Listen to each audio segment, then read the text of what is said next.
அதே மாதிரி இன்னும் ஒரு சிலர் வந்து ஐஸ்வர்ய ஈஸ்வரர் பூஜை அப்படின்றத சொல்லிட்டு வந்துட்டு இருக்காங்க.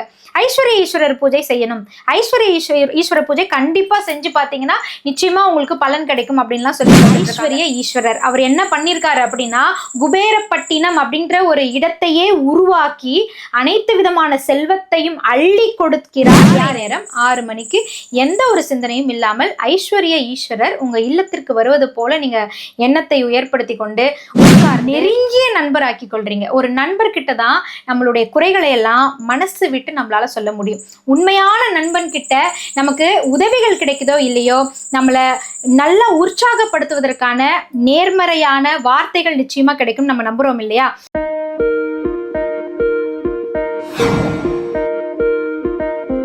இந்த பதிவை பார்த்துட்டு மறக்காம லைக் அண்ட் ஷேர் பண்ணி சப்ஸ்கிரைப் பண்ணுங்க. ஆர்த்தி விலாக் நேயர்கள் அனைவருக்கும் அன்பார்ந்த வணக்கம். அனைவருக்கும் இனிய தீபாவளி நல்வாழ்த்துக்கள்.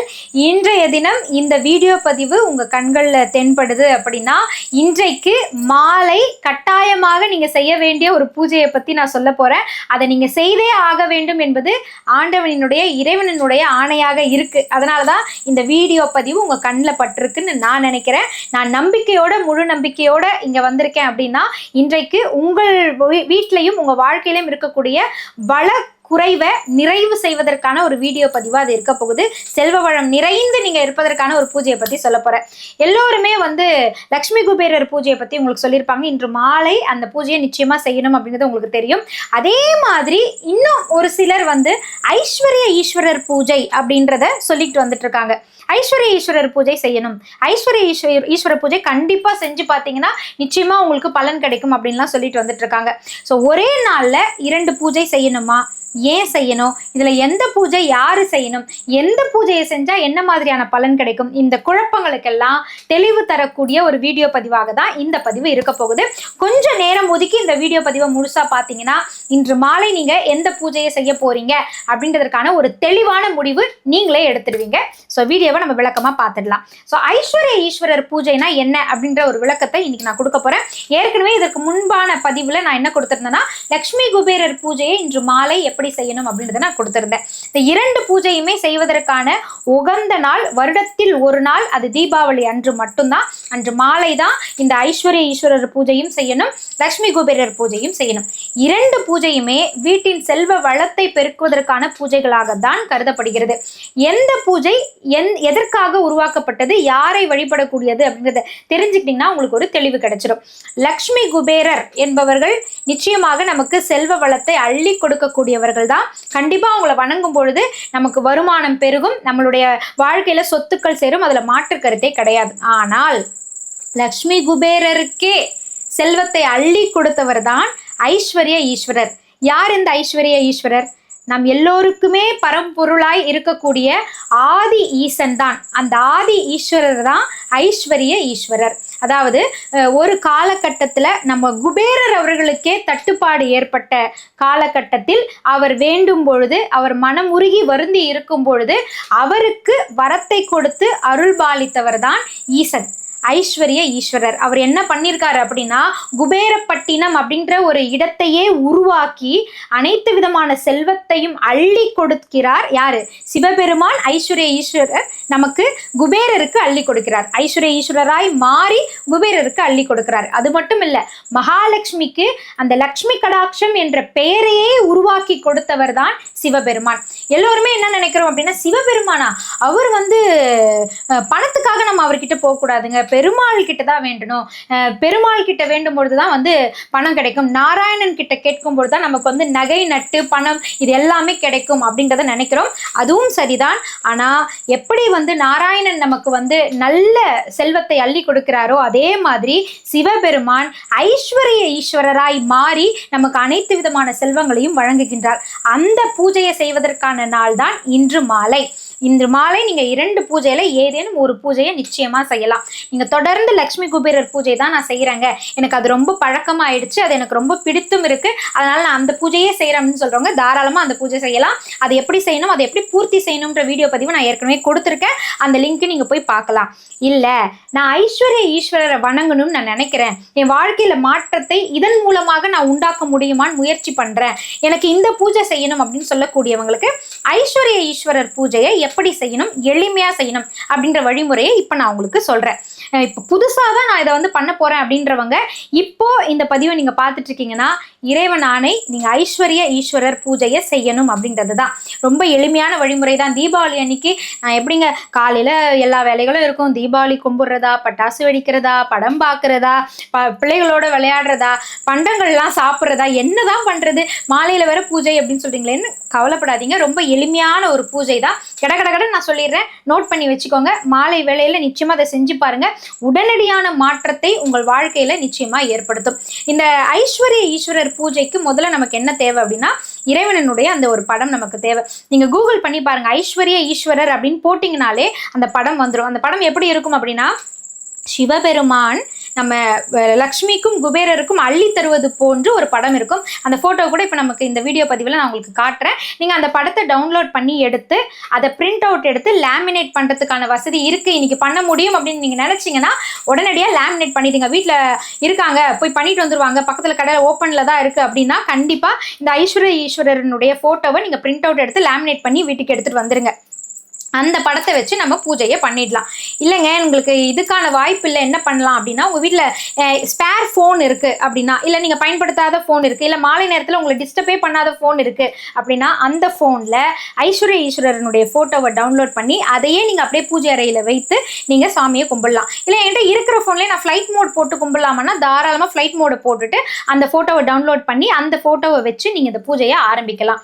இது ரெண்டுத்துக்குமே எனக்கு வாய்ப்பு இல்லைங்க, எனக்கு கால்ஸும் வந்துகிட்டே இருக்கும், ஸ்பேர் ஃபோன்ஸ்லாம் இல்லை, பிரிண்ட் அவுட் எடுக்கிறதுக்கு எனக்கு டைமும் இல்லை அப்படின்னு சொல்லக்கூடியவங்க ஒரு அகண்ட தீபம், மண் விளக்குல ஒரு அகண்ட தீபம், நல்லெண்ணெய் தீபத்தை ஏற்றி அந்த தீபத்தையே ஐஸ்வர்ய ஈஸ்வரரா நினைக்கணும். நீங்க அந்த போட்டோவை பார்ப்பீங்க இல்லையா போன்ல, அந்த இறைவனை உங்களுடைய கருத்துக்குள் கொண்டு வாங்க, உங்களுடைய எண்ணத்திற்குள்ள கொண்டு வாங்க, உங்களுடைய சிந்தனைக்குள்ள கொண்டு வாங்க. கொண்டு வந்து அந்த தீபத்தையே, அந்த சுடரையே ஐஸ்வர்ய ஈஸ்வரராய் நீங்க பார்க்கணும்.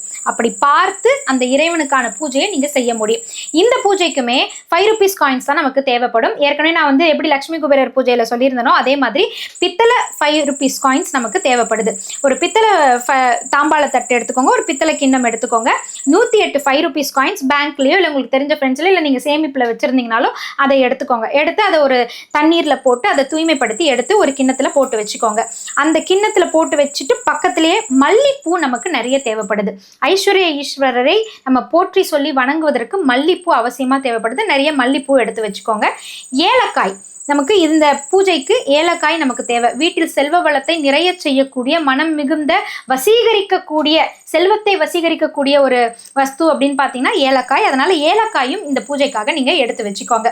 ஐஸ்வர்ய ஈஸ்வரர் பூஜைக்கு அவங்களுடைய போட்டோவை வச்சு நீங்க வணங்குறீங்க அப்படின்னா அந்த போட்டோவுக்கு மல்லிப்பூ மாலை போட்டு ஏலக்காய் மாலை போட்டு நீங்க அந்த போட்டோவை வணங்கணும். போட்டோக்கு முதல்ல மஞ்சள் குங்குமம் எல்லாமே வச்சுட்டு விளக்கு 2 ஏற்றி வச்சுட்டு அந்த போட்டோவுக்கு தேவையான தூப தீபங்கள் எல்லாமே தயார் பண்ணி வச்சுட்டு நெய்வேத்தியம் அப்படின்னு பார்த்தீங்கன்னா இதற்கு வெள்ளத்தினால் ஆன பாயாசத்தை செய்யணும். கடலை பருப்பும் பாசி பருப்பும் போட்டு நம்ம செய்யக்கூடிய பாயாசம் இருக்குல்ல, அந்த பாயாசத்துல வெள்ளத்தை கலந்து தான் நீங்க இந்த பாயாசம் செய்யணும். இந்த பாயாசத்தை செஞ்சு இறைவனுக்கு படைக்கிறதுக்கு நீங்க வச்சிருங்க. வச்சுட்டு பூஜைக்கு தயாராகி அமர்ந்துருங்க. மாலை நேரம் 6 மணிக்கு எந்த ஒரு சிந்தனையும் இல்லாமல் ஐஸ்வர்ய ஈஸ்வரர் உங்க இல்லத்திற்கு வருவது போல நீங்க எண்ணத்தை உயர்படுத்தி கொண்டு உட்கார்ந்து அந்த 108 5 ரூபாய் காயின்ஸ் இருக்கு இல்லையா, அதை ஒவ்வொன்றா எடுத்து ஓம் ஐஸ்வர்ய ஈஸ்வரராய நமக, ஓம் ஐஸ்வர்ய ஈஸ்வரராய நமக, ஓம் ஐஸ்வர்ய ஈஸ்வரராய நமக அப்படின்னு சொல்லி நீங்க அர்ச்சனை செய்யணும். அர்ச்சனை செய்யும் பொழுது காயின் எடுக்கும்போது மல்லிப்பூவையும் கூடவே எடுக்கணும், ஏலக்காவையும் கூடவே எடுக்கணும். இது 3ஐயுமே சேர்த்து அர்ச்சனை செய்யணும். இறைவனுக்கு 108 முறை சொல்லி அர்ச்சனை செஞ்சு தூபம் தீபம் காண்பிக்கணும். குறிப்பா இதனுடைய பூர்த்தி எப்படி இருக்கணும் அப்படின்றத நான் சொல்லிடுறேன். நீங்க அந்த பொருட்களை எடுத்து தாம்பாளத்தட்டுல போடுவீங்க இல்லையா, அந்த தாம்பாளத்தட்டுல போடுவதற்கு முன்பு அதுல ஒரு சிவப்பு நிற துணியை விரிச்சிருங்க. சிவப்பு நிற துணியை அந்த தாம்பாளத்தட்டு மேல விரிச்சிட்டு அதன் மேலதான் நீங்க அர்ச்சனை செய்ய போறீங்க. இந்த அர்ச்சனைகள் செய்வதற்கு முன்பு இந்த பூஜைக்கு இன்னொரு பெயர் இருக்கு, மித்ரன் பூஜை அப்படின்னு சொல்லுவாங்க. இதை மித்ரன் என்றால் நண்பன் என்று பொருள். அதாவது நீங்க ஐஸ்வர்ய ஈஸ்வரரை உங்களுடைய நண்பனாக்கி கொள்றீங்க, உங்களுடைய நெருங்கிய நண்பராக்கி கொள்றீங்க. ஒரு நண்பர்கிட்ட தான் நம்மளுடைய குறைகளை எல்லாம் மனசு விட்டு நம்மளால சொல்ல முடியும். உண்மையான நண்பன் கிட்ட நமக்கு உதவிகள் கிடைக்குதோ இல்லையோ, நம்மளை நல்லா உற்சாகப்படுத்துவதற்கான நேர்மறையான வார்த்தைகள் நிச்சயமா கிடைக்கும், நம்ம நம்புறோம் இல்லையா? அப்படி இறைவனையே நம்ம நண்பனாக மாற்றும் பொழுது நம் கவலைகளை எல்லாம் இறைவனிடம் நாம ஒப்படைக்கிறோம். அதனாலதான் இந்த பூஜைக்கு மித்ரன் பூஜை அப்படின்னு பெயர் வச்சிருக்காங்க. இந்த பூஜையில இறைவன், அதாவது ஐஸ்வர்ய ஈஸ்வரர் உங்களுக்கு நண்பராக போறாரு. அவர்கிட்ட எத்தனை கோரிக்கை வைக்கலாம்? பொதுவாக நம்ம எந்த பதிவை நம்ம பார்த்தாலும் நான் என்ன சொல்றேன்னா, ஒரு கோரிக்கை வைங்க, அப்பதான் அது நிறைவேறுமா அப்படின்றத நம்ம உணர முடியும். ஒரு கோரிக்கை வைங்கன்னு சொல்லுவேன். அதே மாதிரி என்ன ஒரு நேர்த்திக்கடன் செய்யும் பொழுதும் ஒரு விஷயத்த நீங்க நேர்த்திக்கடனா செய்யுங்க அப்படின்றத நான் சொல்லுவேன். ஆனா இந்த மித்ரன் பூஜையில உங்களுக்கு என்னென்ன வேண்டுதல்கள் இருக்கோ எல்லாவற்றையும் ஒரே பூஜையில நீங்க நிறைவேற்றி கொள்ள முடியும். அப்படிப்பட்ட ஒரு சக்தி வாய்ந்த பூஜை தான் இந்த மித்ரன் பூஜைன்னு சொல்லக்கூடிய ஐஸ்வர்ய ஈஸ்வரர் பூஜை. இதற்கு நீங்க என்ன பண்ணணும் அப்படின்னா, ஒரு எல்லோ நிறத்துல பேப்பர் எடுத்துக்கோங்க, மஞ்சள் நிற பேப்பர் ஒன்று எடுத்துக்கோங்க. அந்த தாள்ல பச்சை நிறத்துல நீங்க எழுதணும், உங்களுடைய கோரிக்கைகளை எழுதணும். பச்சை நிற பேனா, பச்சை நிற மை கொண்டு உங்களுடைய கோரிக்கைகளை நீங்க எழுதணும். எங்கங்க இன்னைக்கு காலையில சொல்றீங்க ஈவினிங்கு பூஜை, நான் மஞ்சள் நிற பேப்பருக்கு எங்கே போவேன், எல்லோ கலர் பேப்பருக்கு எங்கே போவேன், கிரீன் கலர் பெண்ணுக்கு நான் எங்கே போவேன் அப்படின்றவங்களாம் வருத்தப்படாதீங்க. இருக்குது அப்படின்னா அதை எடுத்து பயன்படுத்துங்க. இல்லை பக்கத்து கடையில் போய் வாங்கிக்க முடியும் அப்படின்னா ஒரு எல்லோ கலர் பேப்பரோ எல்லோ கலர் சார்ட்டோ வாங்கிக்கோங்க, கிரீன் கலர் ஸ்கெட்ச் வாங்கிக்கோங்க, இல்லை கிரீன் கலர் பென்னு கிடைக்கும் வாங்கிக்கோங்க. இல்லையா பரவாயில்ல, உங்கள் வீட்டில் ஒயிட் கலர் பேப்பர் இருக்கும் இல்லையா, வெள்ளை நிற தாள் இருக்கும் இல்லையா, அந்த வெள்ளை நிற தாளில் லேசாக மஞ்சளை வந்து பூசிடுங்க. நிறைய பூசினீங்கன்னா அந்த பேப்பர் வந்து அப்படியே ஊறி போயிடும். அதனால லைட்டாக மஞ்சள் அதில் வந்து பூசிட்டு அதை மஞ்சள் நிற தாளாக மாற்றி வீட்டில் ஏதாவது கிரீன் கலர் ஸ்கெட்ச் இருந்ததுன்னா அதில் எழுதுங்க. இல்லை அதுக்கு வாய்ப்பு இல்லை அப்படின்றவங்க பரவாயில்ல, நீல நிற பென்லேயே நீங்கள் எழுதலாம், ப்ளூ கலர் பென்லேயே நீங்கள் தாராளமாக எழுதலாம். என்னென்ன கோரிக்கைகள் இருக்கோ எல்லா கோரிக்கைகளையும் மனம் விட்டு எழுதிடுங்க. எழுதிட்டு அந்த கோரிக்கையையும் மடித்து அந்த தாம்பாளத்து மேலே வச்சிருங்க. தாம்பாளத்தட்டு அதன் மேலே வந்து சிவப்பு நிற துணியை நல்லா மூட்டை கட்டுற மாதிரியான துணி நீங்கள் பயன்படுத்துங்க. அந்த துணியின் மேலே இந்த கோரிக்கை வச்சு இதன் மேலே தான் நீங்கள் அர்ச்சனை பண்ண போகிறீங்க. 5 ரூபாய் காயின், ஒரு மல்லிப்பூ, ஏலக்காய், இந்த மூன்றையும் ஒரு சேர எடுத்து ஓம் ஐஸ்வர்ய ஈஸ்வராய போற்றின்னு சொல்லி 108 முறை சொல்லி நிறைவு செய்கிறீங்க. நிறைவு செஞ்சுட்டு தீபம்லாம் காண்பிச்சுட்டு அதை அப்படியே வச்சுட்டு மறுநாள் நீங்கள் ஏதேனும் ஒரு சிவாலயத்திற்கு போங்க. மறுநாள் அமாவாசை தான். ஏதேனும் ஒரு சிவாலயத்துக்கு போகும் பொழுது இந்த பச்சை நிற துணிக்குள்ளே எல்லாமே இருக்கு இல்லையா, அதை அப்படியே ஒரு மூட்டை கட்டிடுங்க. மூட்டை கட்டி மீண்டும் இறைவன்கிட்ட நல்லா வேண்டி, இறைவா எங்கள் வீட்டை செல்வ செழிப்போடு வச்சுக்கோங்க, எந்த தங்கு தகடையும் இல்லாத நான் உங்ககிட்ட வச்சிருக்க அந்த கோரிக்கைகளெல்லாம் எங்களுக்கு வந்து நிறைவேற்றி கொடுங்கன்னு வேண்டிட்டு சிவாலயத்துக்கு போய் அங்கே இருக்கக்கூடிய உண்டியல்ல இந்த முழு காயினையும் அப்படியே காணிக்கையா செலுத்திடுறீங்க. 1 ரூபா கூட நம்ம வீட்டுக்கு திரும்பி எடுத்துட்டு வரக்கூடாது. 108 காயினையும் இறைவனுடைய உண்டியல்ல நீங்க சேர்த்துடுறீங்க. ஒரு காயினை கூட நம்ம திரும்பி எடுத்துட்டு வந்துடவே கூடாது. இதை முழுக்க சிவாலயத்துல கொண்டு போய் ஐஸ்வர்ய ஈஸ்வரர்கிட்டயே நீங்க அதை வந்து ஒப்படைச்சிட்டு வீட்டுக்கு நீங்க வந்துடலாம். இதுதான் ஐஸ்வர்ய ஈஸ்வரர் பூஜை. நம்ம லட்சுமி குபேரர் பூஜை செய்து அந்த பூஜைக்குரிய நாணயங்களை நம்ம வீட்டிலேயே பொக்கிஷமா பாதுகாப்போம். ஐஸ்வர்ய ஈஸ்வரருக்கு செய்யப்பட்ட பூஜையில நம்ம என்ன பண்றோம்னா அந்த நாணயங்களை எடுத்துட்டு போய் இறைவன் கிட்டேயே சேர்த்துடுறோம். அதாவது இறைவனுக்கு வந்து நம்ம எல்லோருமே குழந்தைகள் தான். அதுவும் வந்து ஆதி ஈசன் ஆகிய ஐஸ்வர்ய ஈஸ்வரருக்கு மற்ற கடவுள்களாக தெரியக்கூடிய ஒவ்வொருத்தருமே பிள்ளைகள் தான். அதனால அவர் குபேரருக்கே அள்ளி கொடுத்திருக்காரு. தன்னுடைய தகப்பனாய் நினைச்சு குபேரர் வணங்கும் பொழுது அந்த குபேரருக்கு ஈசனே ஐஸ்வர்ய ஈஸ்வரராய் மாறி மகாலட்சுமிக்கும் குபேரருக்கும் அள்ளி வழங்கி இருக்காரு. அப்படி அவருடைய பிள்ளைகளா நாமும் மாறும் பொழுது இந்த பூஜையை செய்யும் பொழுது கண்டிப்பா அந்த ஆதி ஈசன் ஐஸ்வர்ய ஈஸ்வரராய் மாறி நிச்சயமா நமக்கான செல்வ வளங்களையும் நமக்கான கோரிக்கைகளையும் நிறைவேற்றி தருவார் அப்படின்றது காலாகாலமாக முன்னோர்கள் செய்து வந்த வழக்கமாக அமைந்திருக்கின்றது. அதனால இந்த முறையை நிச்சயமா நீங்க பின்பற்றி பாருங்க. இதுல எந்த பூஜை பெருசு எந்த பூஜை சின்னது இதெல்லாம் கிடையவே கிடையாதுங்க. எல்லாமே நம்மளுடைய நம்பிக்கையை சார்ந்தது தான்.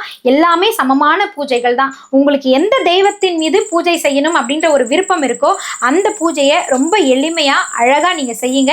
பூஜைகள் செய்யும் பொழுது நம்பிக்கை மிக மிக முக்கியம். அதனால உங்களுக்கு லட்சுமி குபேரர் செய்யணும்னாலும் செய்யணும்னாலும் செய்யலாம், ஈஸ்வரர் பூஜை செய்யணும்னாலும் செய்யலாம். 2 விதமான பூஜைகள் செய்வதற்கான வழிகளையும் உங்களுக்கு இந்த வீடியோ பதிவின் மூலமா எடுத்து சொல்லியிருக்கேன். அதற்கான முறைகளையும் சொல்லியிருக்கேன். கண்டிப்பா ஃபாலோ பண்ணி பாருங்க.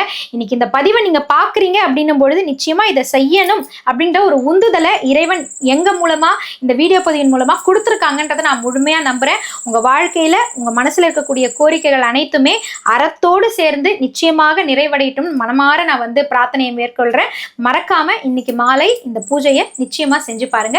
இந்த பதிவு உங்களுக்கு பயனுள்ளதா இருக்கு அப்படின்னா உங்களுடைய அன்பை லைக் அண்ட் ஷேர் மூலமா தெரியப்படுத்துங்க.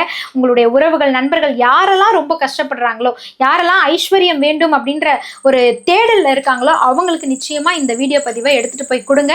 இதுவே ஒரு நிச்சயமா ஒரு ஆன்மீக தேடலாகவும் ஆன்மீக உதவியாகவும் நிச்சயமாக இருக்கும். கண்டிப்பா செய்யுங்க. இந்த பதிவுகளை தொடர்ந்து நீங்க பார்த்துட்டு இருக்கீங்க அப்படின்னா மறக்காம ஆர்த்தி விலாகை சப்ஸ்கிரைப் பண்ணுங்க. மீண்டும் அடுத்த ஒரு நல்ல பதிவுல சந்திக்கலாம். நன்றி.